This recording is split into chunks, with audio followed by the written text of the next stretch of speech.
అనంతపురం జిల్లా తాడిపత్రి మండలంలోని బోడాయిపల్లి, వెలమకూరు, ఆలూరు గ్రామాల్లో గ్రామ సభలను నిర్వహించారు. ఈ సందర్భంగా ఆ యొక్క కార్యక్రమాల్లో ఎమ్మెల్యే జెసి అస్మిత్ రెడ్డి పాల్గొన్నారు. అనంతరం ప్రజల సమస్యలు తెలుసుకుని సత్వరమే పరిష్కారం చూపాలని అధికారులను ఆదేశించారు. ఎమ్మెల్యే ప్రజలకు ఎటువంటి సమస్యలు ఉన్నా పరిష్కారం చేసేందుకు అధికారులు అందరూ కలిసి ప్రతి ఊరిలో గ్రామ సభలను నిర్వహించామని, ఎటువంటి సమస్యలు ఉన్నా సరే వాటిని పరిష్కరిస్తామన్నారు ఎమ్మెల్యే జెసి అస్మిత్ రెడ్డి. ఈ కార్యక్రమంలో మండల స్థాయి అధికారులు, పోలీసు అధికారులు, విద్యాశాఖ అధికారులు, సచివాలయ ఉద్యోగులు, వైద్య సిబ్బంది, పారిశుద్ధ్య కార్మికులు, టీడీపీ, బీజేపీ, జనసేన కూటమి నాయకులు, కార్యకర్తలు, ప్రజలు పెద్ద ఎత్తున పాల్గొన్నారు.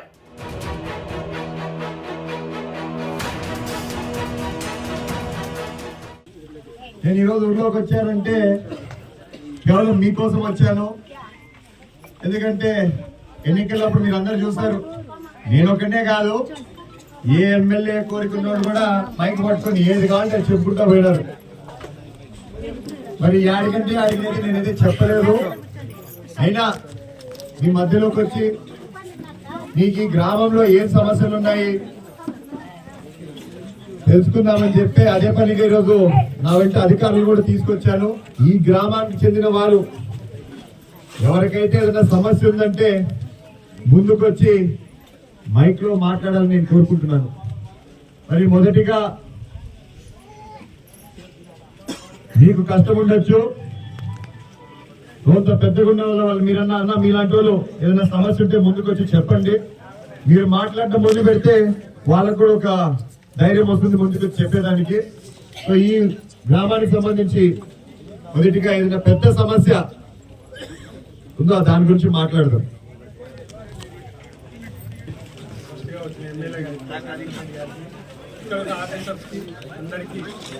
అందరికీ పేరు పేరున కృతజ్ఞతలు. మా ఊరు సమస్యలు ఏంటంటే 2 సమస్యలు ఉన్నాయి. నేను నాకు తెలిసి 2 సమస్యలు ఉన్నాయి. ఒకటి mineral water plant sir, already చెప్పాను మీకు. 2 సంవత్సరాలు అయిపోయింది, రిపేర్లు అన్నీ చేయించలేదు. ఆల్రెడీ స్టీల్ ప్లాంట్ వాళ్ళకు ఒక నోటీస్ ఇచ్చాము, వాడు కొటేషన్ కూడా ఇమ్మన్నారు, ఇచ్చాము. ఇంకా దానికి రెస్పాండ్ కాలేదు సార్. అదొకటి. ఊర్లో వీధి లైట్లు ఈ 2 చాలా ఇంపార్టెంట్ సార్. తర్వాత ఊర్లో సమస్యలు ఉన్నాయి, 2-3 సమస్యలు దావలు, అవి ఊర్లో ప్రజలు చెప్తారు. మీరు ఫిల్టర్ ప్లాంట్ అంటున్నారు, మాకేం ఇబ్బందిలా, అదైనా పెట్టిస్తాం ఇంకా అట్లాంటివి. కానీ ఇక్కడ సమస్య ఏమొస్తుందంటే ఎవరు దాని బాధ్యతలు చూసుకునేదానికి ఎవరు? ఒకసారి ఆల్రెడీ ప్లాంట్ పెట్టించిందని మీరే అంటున్నారు. ఇప్పుడు మళ్ళీ ఎందుకు పాడవుతున్నాయి? దాని నుంచి రూపాయో, ₹1 ₹2 వస్తుంది కదా, దాన్ని మనం ఏం చేయాలా? దానికి అవసరమైన ఫిల్టర్ల కోసమో లేకపోతే ఏదైనా చిన్నది పాడైపోతే రిపేర్లు చేసుకోవడానికి పెట్టుకోవాలి. కరెంటు బిల్ అనేది ఒకటి ఉంటుంది. ఏమన్నా బకాయిలు ఎంత ఉన్నాయి? కరెంటు బిల్లు ఏం లేదా? టెంపుల్ దగ్గర ఉంది కాబట్టి బకాయిలు అయితే క్లియర్ గా ఉన్నాయి. సో మీ అదృష్టం ఏంటంటే బకాయిలు లేరు. చాలా ఫిల్టర్ ప్లాంట్ ఏంటంటే 1,00,000, 1,20,000, 1,30,000 బకాయిలు ఉన్నాయి. ఎవరు కట్టేది? అదంతా నేను ఒకటి చెప్తా, ఈసారి ఖచ్చితంగా నేను వాటర్ ప్లాంట్ లో ఎవరో ఒకరైతే దాన్ని రిపేర్ చేసిస్తారు. కానీ దాన్ని చూసుకునే బాధ్యత మీదే. మేమైతే మళ్ళా రిపేర్లు అంటే ముందుకు రాము. ఎందుకంటే ఎన్నిసార్లు అని చేపిస్తాం? అది ఎవరి కోసం ఉపయోగపడుతుంది? అది మన కోసం, మన గ్రామస్తుల కోసం, అవునా కాదా? మళ్ళా ఈ తోరు నుంచి మాత్రం ఖచ్చితంగా మీదే బాధ్యత. మీరు దానికి పెట్టుకోండి, ఒక 2 3 ఇప్పుడు వాటర్ ఎట్లా ఫ్రీగా ఇస్తున్నారా లేకపోతే ఏమైనా సంపద దాని నుంచి వస్తుందా? ₹5 తీసుకుంటారు. మళ్ళీ ₹5 తీసుకుంటానప్పుడు దాని మెంబ్రెయిన్ అంటే దానికి ఫిల్టర్ చేసే ఏదైతే పెడతారో ఎందుకు మీరు రిపేర్ చేసుకోలేకపోతున్నారు?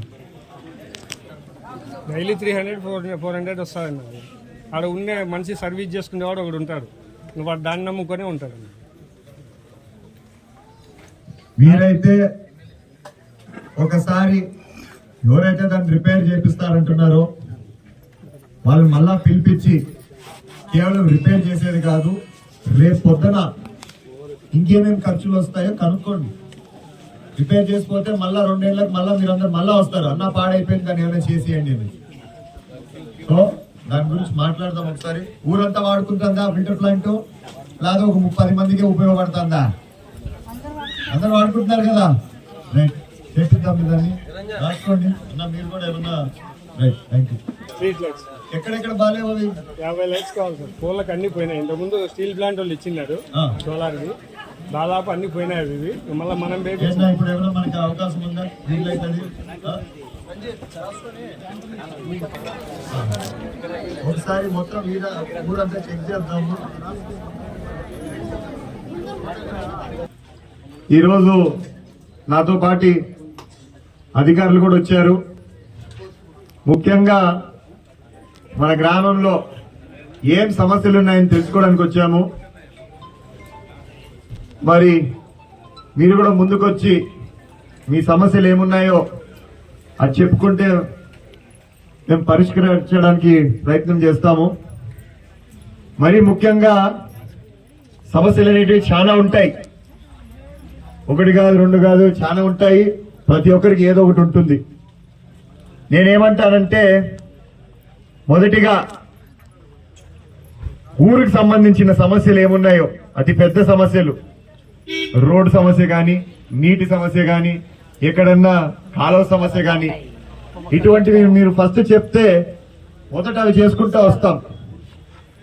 సో దయచేసి ఆయా ఎవరన్నా మాట్లాడాలనుకుంటే ముందుకొచ్చి మాట్లాడండి. ఏమ్మా మీరందరూ ఏమన్నా మాట్లాడతారా ఏదైనా సమస్య గురించి?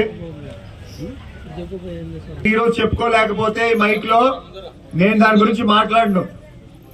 ఇక్కడ నుంచి పోయేంత వరకు మీకు టైం ఉంది, ఏమైనా మాట్లాడేదానికి వచ్చి మాట్లాడండి.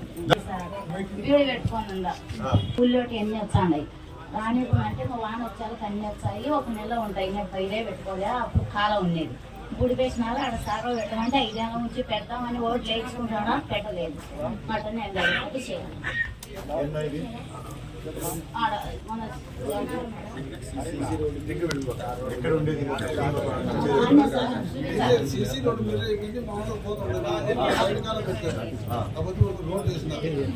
నీ కాలం కావాలి అంతేనాగా? రాసుకున్నా అన్న రాసుకో. ఎంత ఉంది డిస్టెన్స్? 10 feet ఉందా?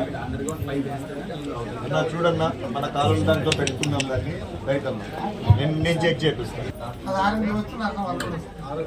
మాట్లాడదాం దాన్ని. మన దాంట్లో రాసుకో.